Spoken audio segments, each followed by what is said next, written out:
I know it felt like a natural break, but we do have the final part of this discussion.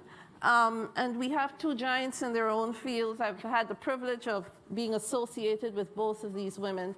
Simona Scarpaleggia, the CEO of IKEA Switzerland, and our colleague Neelam Chibber. And I apologize if I didn't get your name right. But we are talking here about changing world of work, and now we're going to get, I think, an example of a partnership that's evident. So I'll kick it off with you, Simona, to tell us a little bit, why did IKEA decide to work with social enterprises? And what's driving from a business perspective, the importance of this kind of engagement and applying it to your value chain and how you're working with this? Yeah. Good afternoon, everyone. Well, IKEA has a very important supply chain. It's big, it's articulated, and we have thousands of suppliers in many countries and serve many other countries.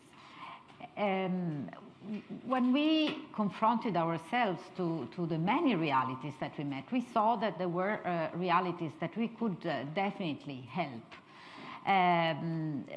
Also in order to be true to our values and to our mission to create a better everyday life for the many. So we thought about a business model that is actually very much close to how we work, which is partnerships. Also with our partnerships and our customers, we do this. No, you do your part, we do our part, together we save money, etc. So building on that, we decided to cooperate with social enterprises, among them also Neelam's, and to create like a win-win solution where IKEA provides design and the sales channel, which is our stores, which is quite important for a small enterprise to get in touch with. The social enterprises to support with the work and the recruitment of the people, mainly women, not only women, but in different countries the situation is different, but mainly women. We got some support also from UNDP for the cultural mediation, and we sell the products. Of course, the capacity of these companies is limited, so we go for collections, limited editions, because we, handle enormous volumes. But it's not charity. Nothing wrong with charity, of course, but it is something that provides over time an economic independence. We have, not the most profitable business, but still we have business, and it can continue over time without being at stake, because you can never know in business. Just to conclude, because maybe we will have more time afterwards, but it is transformational. It's very good for us, but it is transformational for the many people that work in these social enterprises, in this kind of cooperation. I have a beautiful, beautiful story that you might even know in the audience, and it is a lady from the social enterprise in Thailand. She's a ceramist, and her name is difficult. It's Kiane Aitao. I don't know if I ruined it. She's in her early 40s or late 30s, and she works for this Deutung social enterprises since 18 years. So she has 2 kids, she managed to have a home, and now she's really she's a supervisor, so she grew in her career, and she now wants to improve her home. She provided her kids education first, but she also manages to do some extra voluntary work, and she was one of the medical support, she's like working like a voluntary nurse that rescued, you remember those kids? Yeah, because Deutung is located in that area of Thailand. I mean, the level of independence and self-confidence and courage and still generosity is there. It's amazing. And I have plenty of these, but I don't want to. So Neelam, I will pivot because I was struck by the phrase that Simona used. This is not charity, right? So it's business driven. From the perspective of social entrepreneurs, what's your big takeaway in terms of the role that social enterprise plays? And then particularly in trying to narrow these gender disparities and the gender gaps. Can you share with us in this partnership and give us some tangibles if possible? It's a huge canvas. I think Rima Nanavati started the discussion, right? So Seva is an organization of 1.9 million in India, right? So India is a very strange country. I was just talking to the lady next to me. I think we're going to become the 5th largest economy this year. We're supposed to overtake UK, according to the IMF, this year. We also have the largest number of people on the planet living on less than $5 a day. And that impacts the women the most, right? It impacts them the most. So our journey as a social enterprise has been about building women's collectives, right? So we build collectives. Because it's very clear that as a nation, and I think it's true for most Asian and African economies, right? That I think after us, the next country is Nigeria, with the lowest number of people. So, I mean, the highest number of people living on less than $5 a day. So it's really clear we can't escape the manufacturing route. Yeah? For everyone who talks about artificial intelligence taking away jobs, we have clearly chosen the path because that's how China met the MDGs. They met them through manufacturing, right? And when you're talking manufacturing, you're talking global value chains. You're talking strong domestic markets. But you're talking about global value chains primarily, which is why the world of business, right? The world of supplying to IKEA, and that too in a self-sustainable fashion, in a commercial fashion, is key. It's completely key. All your European economies, they were built on co-ops. 18% of the New Zealand economy is a co-op economy. 12 to 16% is Scandinavia, Denmark, Netherlands. Sweden. Less than 1% of the Indian economy is a co-op economy. Yeah? Now the co-op and the woman is deeply connected. Yeah?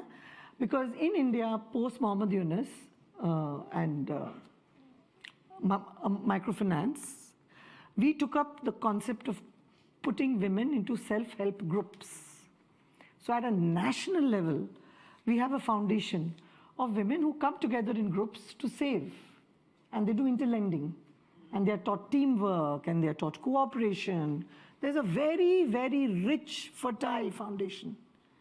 But on that, we have to build economic empowerment for them.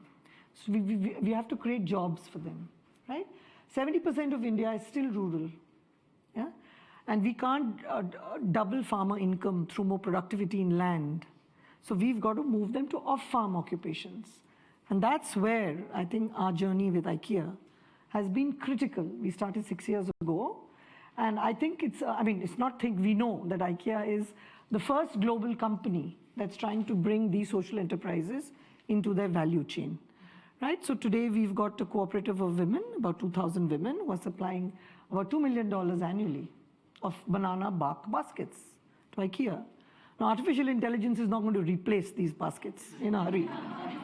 Definitely not. No, I'm not worried about it. I don't think we really need to worry, and which is why we focused on what we call the creative manufacturing sector. These are sectors where you need quick batches of design which will not get automated in a hurry, right? So you will have an iPhone that is made in a robotics plant, right? Or an aeroplane, but not a basket. Yeah? And we're going to need baskets, right? So anyway, I'll just cut a long story short. Globally, and it's also not, it's also all food, fashion, and lifestyle products. Also, we're seeing that globally, the customer, 60% of the global customer wants to buy sustainable. It's now 60%. And as you're seeing the millennials and growing, so traceable buying, sustainable buying, and so IKEA's This move has been phenomenal. Post the small collections, now IKEA has made it mandatory that social enterprises need to be moved to their main line. So now we are moving into the main line, right? So it's a phenomenal journey because the women start earning, their incomes start tripling. Women who have never earned start earning. They use that money for better health, nutrition in the family. Their voice is heard better in the family because they're bringing income in. So, I mean, on all counts, it's a huge win-win, huge. Simone, I want to come back to this whole thing on digitalization and what does it mean for IKEA and how do you see this driving the business decisions as you move the social enterprises into the main line of business? And could you just give us a sense of that direction? But I'm also mindful of the time, so if you can, 1 minute. So what I heard today, it's happening also at IKEA, and we are retailers and we provide services, so we are hit by digitalization, or we adopt digitalization to be in the market, and it's normal. But we need to take it from, we need to put people first. This means that we need to start, and we have started already in Switzerland, to re-educate the entire force. Small interventions, bigger interventions in relation to the jobs, but in order not to make it happen that women especially, who in our sector have these more operational jobs, lose their jobs, and we have fought so much to have gender equality, we want to keep it. And when it comes to the social enterprises, we also want to extend the cooperation in all our countries when it comes to providing services. We have, transport, assembly, fixing the products or personalizing them, sewing services. All this can be done also with a cooperation with social enterprises. So it's not only Jordan or India or Thailand, but every single country. This will help a lot, especially in times of disruption connected to digital, and we create other jobs. Okay, so it's just finding the opportunities it comes down to, and being committed to doing that. Neelam, if you were to issue a call to action to our friends here who heard I think you made the message clear, but how can we take this beyond India? What are you learning from India? And if in 1 minute you could tell each and everyone in this room what they need to do when they walk out of here. Yeah, I think, we've got to move this from lifestyle, which is IKEA. We've already started with H&M. We're talking to Kohl's. We've got to move this into fashion. So we've just done a workshop in London last week with ASOS, with Primark, saying, because women and tailoring and these co-ops which are tailoring, because women not just get a fair wage,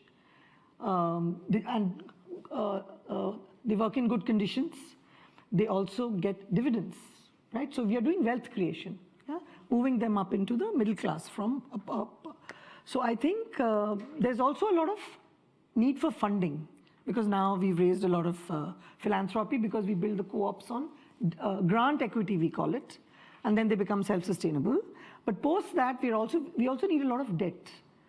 So we're talking with a huge bunch of people. So we need a lot of blended finance instruments. Yes. And there are a lot of partners in the room whom we're talking about working with. We have a lot of support. USAID has now come on board. We're talking to DFID. We're talking about value chains like this in Myanmar. Republic, I think we've got the Democratic Republic of Congo here. So you can build, women's collectives doing gems in Myanmar. We're talking about that. We're talking about gold, artisanal gold value chains in DRC, fashion, anything. So food, agri. So there's a huge potential. And anyone has any ideas on what you want to take it forward, we've already started a farm to fashion value chain in Ethiopia. So right from the cotton farmers to the spinners to the weavers, and of course, IKEA is coming forward to give the first orders for the Ethiopia value chain too. Thank you. Thank you very much. I am aware that you are now for your break. And thank you so much. Thank you. And there are people out there who can tell you how you